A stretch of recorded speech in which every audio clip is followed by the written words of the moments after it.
नमस्कार दोस्तों, अपना देश चैनल में आप सभी का हार्दिक स्वागत है। दोस्तों, हिंदू कैलेंडर के अनुसार हर माह की चतुर्थी तिथि को संकष्टी चतुर्थी का व्रत किया जाता है और फाल्गुन मास के कृष्ण पक्ष में पड़ने वाली जो चतुर्थी है वो बहुत ही खास मानी गई है। इसे द्विज प्रिया या द्विज प्रिय यानी कि ब्राह्मणों को प्रिय संकष्टी चतुर्थी कहा जाता है। दोस्तों, इस बार फाल्गुन मास के कृष्ण पक्ष की ये संकष्टी चतुर्थी 2 मार्च 2021 मंगलवार के दिन पड़ रही है। क्योंकि तो मंगलवार के दिन पड़ रही है, इसलिए संकष्टी चतुर्थी को अंगारकी चतुर्थी के नाम से भी जाना जाता है। दोस्तों, इस चतुर्थी पर व्रत करने से बुद्धि और शुभता के देवता यानी कि विघ्न विनाशक भगवान श्री गणेश का पूजन किया जाता है और माना जाता है कि इस दिन व्रत और पूजन से भगवान श्री गणेश की कृपा से व्यक्ति की सारी मनोकामनाएं पूर्ण हो जाती है। जीवन में सकारात्मकता आने लगती है। कहीं कोई उदासी हो, कहीं पे कोई काम अटके हुए तो बनने लग जाते हैं। दोस्तों, अगर आपकी भी कोई ऐसी मनोकामना अभिलाषा है जिसके लिए आप व्रत कर रहे हो, तो भगवान श्री गणेश के नाम का जयकारा जरूर से लगाएं और कमेंट में ज़रूर से लिखें जय श्री गणेश। दोस्तों, अब जान लेते हैं इस चतुर्थी के महत्व को, साथ ही शुभ मुहूर्त क्या है, पूजा विधि जानेंगे और साथ ही द्विज प्रिय संकष्टी चतुर्थी की कथा को सुनेंगे। इसलिए दोस्तों, वीडियो अंत तक देखें और अच्छा लगे तो शेयर कर लीजिएगा।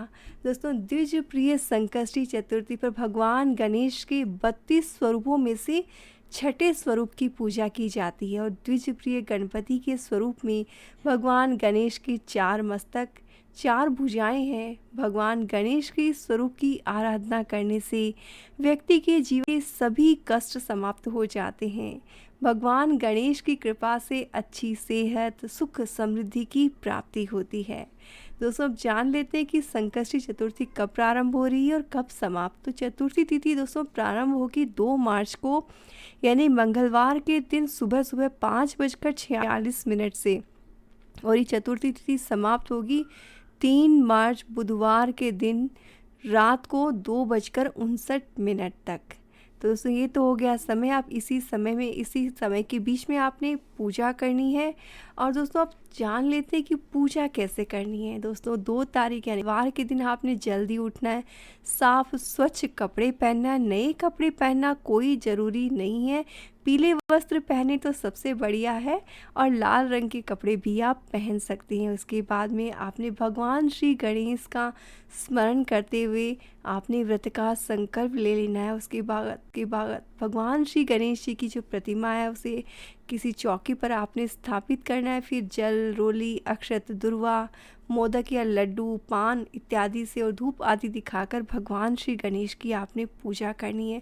साथ ही एक अलग तरीके से इस दिन की पूजा की जाती है। आपने एक थाली में केले का एक पत्ता लेना है और उस पत्ते पर रोली से त्रिकोण बनाना है। जी हाँ दोस्तों, रोली से या अष्टगंध से भी आप त्रिकोण बना सकते हैं। उस त्रिकोण के आगे के भाग में आपने घी का दीपक जलाकर रखना है और बीच में मसूर की दाल और 7 साबुत लाल मिर्च।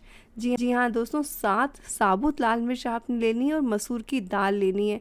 उन्हें आपने त्रिकोण के बीच में रखना है और त्रिकोण के किनारे पे आपने दीपक को रख देना है और फिर दीपक को जलाकर भगवान श्री गणेश के किसी भी मंत्र, ओम गणेशाय नमः, ओम गंग गणपतये नमः, जो भी मंत्र आप आसानी से बोल सकते हैं उस मंत्र को 108 बार आपने जप करना है।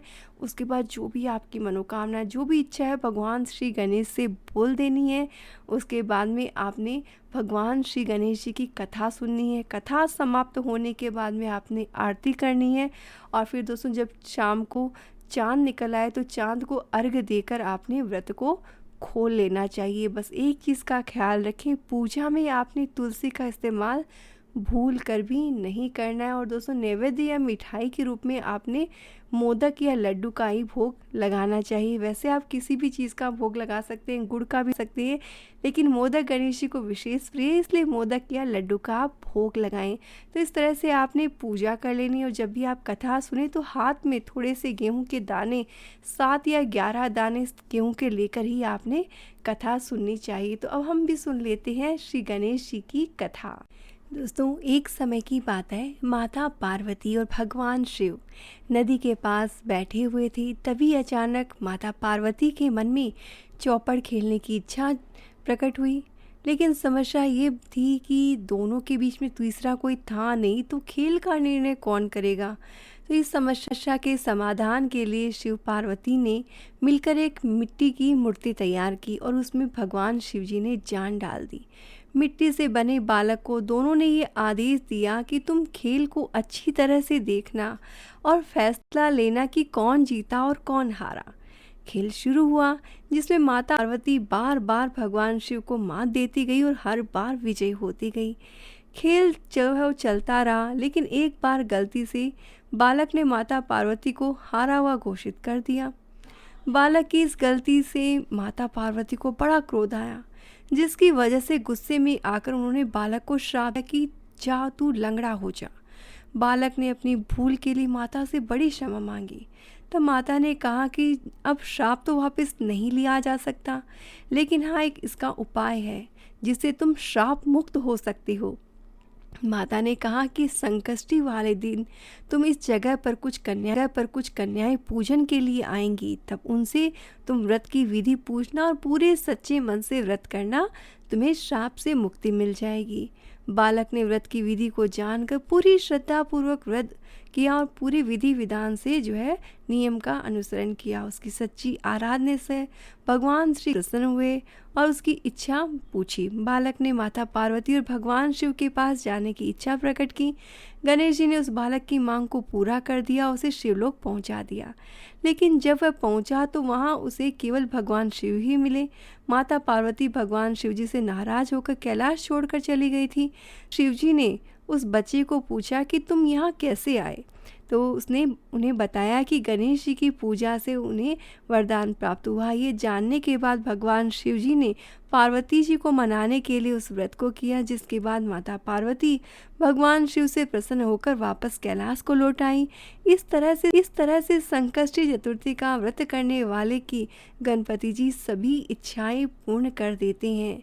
दोस्तों, ये तो हो गई कथा, लेकिन आप सभी के मन में एक सवाल आया होगा कि जो पूजा विधि बताई गई है, जिसमें मसूर की दाल और लाल मिर्च रखने को कहा गया, तो सवाल ये उठता है कि पूजा तो कर ली, रख भी दिया, अब अगले दिन उसका करना क्या है। तो दोस्तों, उन सभी सामग्री को आपने अगले दिन किसी नदी या जल या बहते हुए जल में आपने प्रवाहित कर देना चाहिए। इन्हें घर में नहीं रखना चाहिए।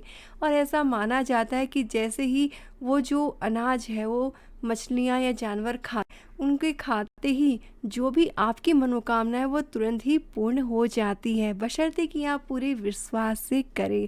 दोस्तों, ये हो गई संकष्टी चतुर्थी की व्रत कथा और पूजा विधि। वीडियो अच्छा लगा हो तो शेयर कर लीजिएगा और साथ ही कमेंट में लिखना ना भूलें। जय श्री गणेश।